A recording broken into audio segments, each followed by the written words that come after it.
So ఇప్పుడు మనతో పాటు రామచంద్రరావు గారు ఉన్నారు. సో సార్ విషయంలో ఇప్పటికే చాలా మందిలో చాలా రకాల కోణాల క్వశ్చన్స్ అయితే నెలకొంటున్నాయి. సార్ అసలు సార్ పేరుతో ఇప్పటికే బిఎల్ఓలు కూడా వాళ్ళ అధికారాన్ని దుర్వినియోగం చేసుకుంటున్నారంటూ కూడా కొంతమంది వ్యక్తులు దీనిపై స్పందిస్తున్నారు. సో దీనిపై మీ ఒపీనియన్? వస్తే మా దగ్గరికి ఒపీనియన్ వచ్చినాయి, దాని మీద మీరు చెప్పకుండా చర్య తీసుకుంటాం.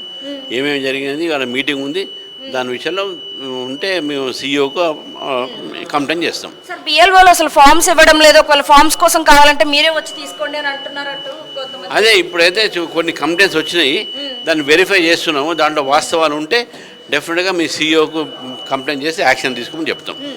ఈరోజు మనతో పాటు డాక్టర్ పల్నాటి వెంకటరెడ్డి గారు ఉన్నారు, బీజేపీ స్పోక్స్ పర్సన్. మరి ఆయనతో మాట్లాడి ప్రజెంట్ బీజేపీలో మనం ఇప్పటికే చాలా రకాల కోణాల్లో కొన్ని సందేహాలు అయితే నెలకొంటున్నాయి. మరి వాటి గురించి తెలుసుకునే ప్రయత్నం చేద్దాం. నమస్కారం. నమస్తే అండి. సార్ ఇప్పుడు మనకి ఈటల గారు మొన్న కలవడం జరిగింది, అంటే ఇది ఏ విధంగా దారితీసే అవకాశం ఉంటుందంటారు? ఇప్పటికే ఇది రాజకీయ కోణంలో ఇది ఒక మరో చర్చ అని అంటున్నారు, ఇది ఎక్కడి వరకు వెళ్తుందంట? ఈటల రాజేందర్ గారు, బండి సంజయ్ గారు, అంటే ఇది భారతీయ జనతా పార్టీలో ఇది సర్వసాధారణం కలవటం అనేది. ఇదేదో పెద్దగా ఏదో పరిణామం అన్నట్టుగా ఏదో మీడియాలో సోషల్ మీడియా తీసుకుపోతా ఉన్నారు. బేసిక్గా ఈ రాష్ట్రంలో తెలంగాణ రాష్ట్రంలో భారతీయ జనతా పార్టీ అధికారంలోకి రావాలి. అధికారంలోకి రావాలంటే ఏం చేయాలి, మా కార్యాచరణ ఏ విధంగా ఉంటుంది, ఎలా ముందుకెళ్ళాలి, ఎవరినైనా కలుపుకొని పోవాలి, ఏ విధంగా మా స్ట్రాటజీ ఇంప్లిమెంట్ చేయాలనే ఆలోచనతోటి మా ఇన్ఛార్జ్ అభయ్ పాటిల్ గారు మన లక్ష్మణ్ గారు, తర్వాత అట్లాగే రాజేందర్ గారు, సంజయ్ గారు అందరిని కూడా కూర్చొని మాట్లాడారు. అంతేగాని ఇక్కడ ఏదో వాళ్ళ ఏదో మధ్యలో వైరుధ్యమో అంతర్యమో లేకపోతే ఇంకోటి లేదు. అక్కడ బేసిక్గా అందరినీ కలుస్తారు. ఇప్పుడు ఈవెన్ అరవింద్ గారిని కూడా కలిశారు, అంటే మా ఎంపీలను అందరినీ కూడా కలుసుకుంటూ పోతూ ఉన్నారు. అంటే ఒక్కొక్కరు ఏ విధంగా ముందుకెళ్ళాలి, ఏ విధంగా ఈ రాష్ట్రంలో ప్రజల్లోకి మనం వెళ్ళాలి, భారతీయ జనతా పార్టీ ఏ విధంగా గెలవాలి. ఎందుకంటే రెండు పార్టీలను చూసాం. బీఆర్ఎస్ పార్టీ 9 సంవత్సరాల పరిపాలన కానీ, కాంగ్రెస్ పార్టీ 32 నెలల పరిపాలన కానీ చూసాం. రెండు పార్టీలు కూడా ఫెయిల్యూర్ పార్టీలుగా అందరికీ తెలిసిన విషయమే. ఎందుకంటే ఈ రాష్ట్రాన్ని ముందు తీసుకెళ్లడంలో ఈ రెండు పార్టీలు పూర్తిగా విఫలమైపోయాయి. ఆ విధంగా భారతీయ జనతా పార్టీని గెలిపించడానికి తెలంగాణ రాష్ట్ర ప్రజలందరూ సర్వసన్నద్ధమైపోయారు. మరి ఏ విధంగా అవకాశం వస్తే ఇమ్మీడియట్గా భారతీయ జనతా పార్టీ గెలవాలి అనే ఆలోచన అందరికీ ఉంది. దానికోసమనేసి ఈరోజు మా ఎంపీలందరినీ కూడా మా రాష్ట్ర ఇన్ఛార్జ్ అభయ్ పాటిల్ గారు కలుస్తూ ఉన్నారు. తప్పితే దీంట్లో పెద్దగా ఏదో జరిగిందన్నట్టుగా, ఏదో పరిణామం అయిపోయిందన్నట్టుగా ఎన్ని కామనే కదా. ప్రతి ఇంటికి పోయి కలవటం, మాట్లాడటం, ముందుకు ఏ విధంగా తీసుకెళ్ళాలి, ఇవన్నీ కూడా సాధారణమే. ఇవన్నీ కూడా సార్ ఇప్పుడు మల్లారెడ్డి గారు రాజీనామా చేసి బీఆర్ఎస్కి బీజేపీలో కలవబోతున్నారు అని అంటున్నారు, ఇది ఎంతవరకు వాస్తవం అంటారు? అంటే నిజంగానే మల్లారెడ్డి గారు కలిసే అవకాశం ఏమైనా ఉంటుందంటారా? మాకు ఇప్పటివరకైతే ఇన్ఫర్మేషన్ ఏమి లేదు. మీ మీడియా మిత్రులకి తెలిసి ఉండాలి. ఎందుకంటే మల్లారెడ్డి గారు మీకు చెప్పుంటారేమో మేము అనుకుంటున్నాం. కానీ ఇప్పటిదాకా మాకు ఎక్కడ కూడా ఆ ఇన్ఫర్మేషన్ అయితే రాలేదు. వారు జాయిన్ అవుతారా లేదనేది వాళ్ళ ఇష్టం. ఎందుకంటే భారతీయ జనతా పార్టీ ఈ భారతదేశంలో 22 రాష్ట్రాల్లో అధికారంలో ఉంది. తర్వాత రేపొద్దున ఈ తెలంగాణ రాష్ట్రంలో కూడా అధికారంలోకి వస్తూ ఉంది. అధికారంలోకి రావడానికి ఎంతోమంది బీఆర్ఎస్ పార్టీ నుంచి కానీ, కాంగ్రెస్ పార్టీ నుంచి కానీ రావడానికి వాళ్ళు కూడా సన్నద్ధమయ్యారు. డెఫినెట్గా వస్తారేమో చెప్పలేము. డెఫినెట్గా. ఎందుకు అంటే మేము మా డోర్లు భారతీయ జనతా పార్టీ డోర్లు ఓపెన్ చేసి ఉన్నాయి. డెఫినెట్గా భారతీయ జనతా పార్టీ కోసం, స్ట్రెంగ్తన్ కోసం కానీ, తెలంగాణ రాష్ట్ర ప్రజల కోసం ఏదైతే మేము కృషి చేస్తూ ఉన్నారో వాళ్ళు కూడా భాగస్వామ్యం అయితే మేము వద్దన్నాం కదా. వాళ్ళు కూడా రావచ్చు, ఎవరైనా రావచ్చు, ఎవరైనా జాయిన్ అవ్వచ్చు. ఓకే. సో ఇప్పుడు మన ఆర్మీ సోల్జర్స్తో జరిగిన మీటింగ్ ఏదైతే ఉందో దీని వెనకాల అసలు ఉద్దేశం ఏంటనొచ్చు? అంటే ఇప్పుడు వాళ్ళందరూ పార్టీలో చేరికలు జరుగుతున్నాయని అంటున్నారు కదా, ఇది కూడా ఒక భాగం. ముఖ్యంగా భారతీయ జనతా పార్టీని స్ట్రెంగ్తన్ చేయడానికి, బలంగా చేయడానికి రకరకాల డిపార్ట్మెంట్ సెల్స్ ఉన్నాయి.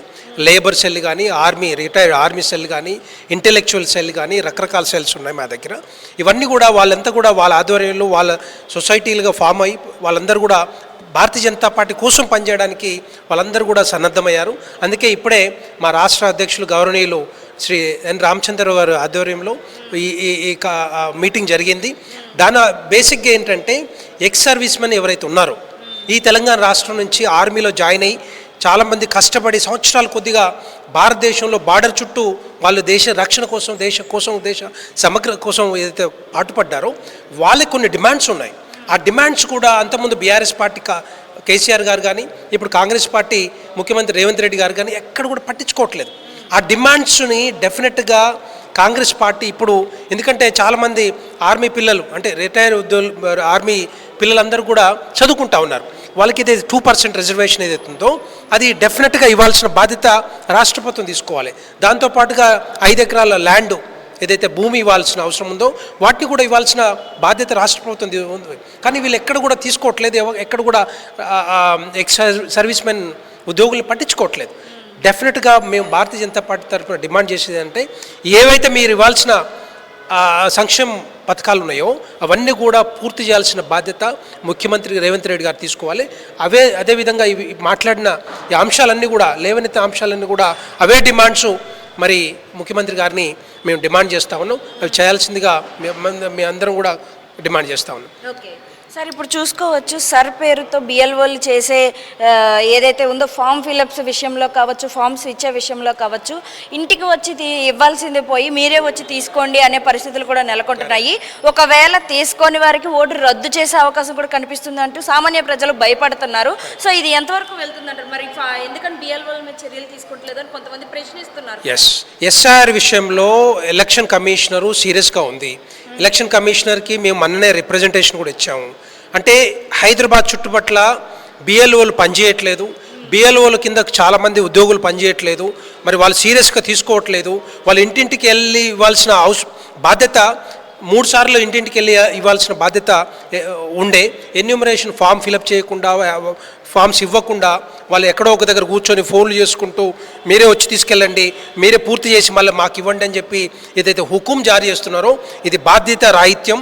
ఇమ్మీడియట్గా తెలంగాణ రాష్ట్ర ప్రభుత్వ ఉద్యోగులు ఎవరైతే ఉన్నారో బిఎల్ఓలు అపాయింట్ అయ్యారో ఇమ్మీడియట్గా ఎక్కడైతే ఫామ్స్ ఉన్నాయో, ఎక్కడైతే ఎన్యూమరేషన్ ఫామ్స్ ఉన్నాయో అవన్నీ కూడా ఇవ్వాల్సిన బాధ్యత ఉంటుంది.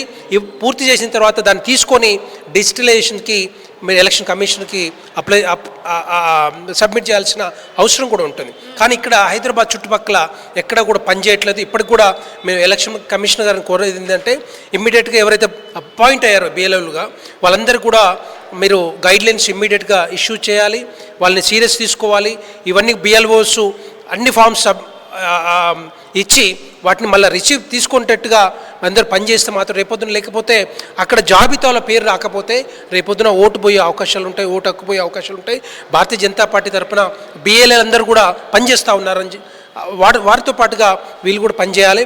ఇమ్మీడియట్గా వాటిని కన్సర్న్గా సీరియస్ తీసుకొని ఇవన్నీ పరిష్కరించే విధంగా కృషి చేయాలని చెప్పేసి డిమాండ్ చేస్తూ ఉన్నాం. సార్, చివరిగా ఒక్క ప్రశ్న. ఇప్పుడు ఇందిరమ్మ 1,00,000 ఇల్లులు మొదటి విడుదల అని అనేసి మనకి కాంగ్రెస్ ప్రభుత్వం అయితే చెప్పడం జరిగింది. ఈ రోజే దానికి పూజా కార్యక్రమాలు కూడా పని మొదలు పెట్టాము అని అంటున్నారు. సో దీనిపై మీ ఒపీనియన్ ఏంటంటే ఎప్పుడూ కూడా మనకి సిటీకి దూరంగా ఉండే ఇళ్ళని మేము సిటీలోకే తీసుకొచ్చాము అని అంటున్నారు. ఇది ఎంతవరకు వాస్తవమయ్యే అవకాశం? తెలంగాణ రాష్ట్రం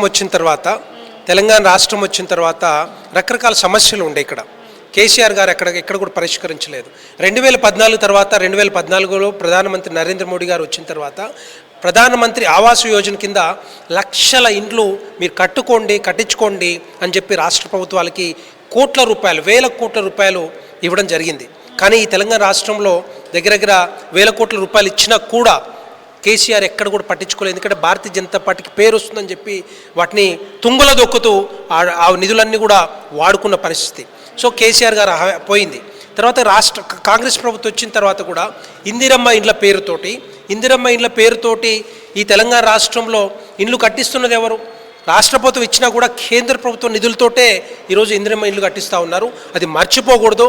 ప్రధానమంత్రి నరేంద్ర మోడీ గారు భారతీయ జనతా పార్టీ పేరు డెఫినెట్గా తీసుకురావాల్సిన అవసరం ఉంటుంది.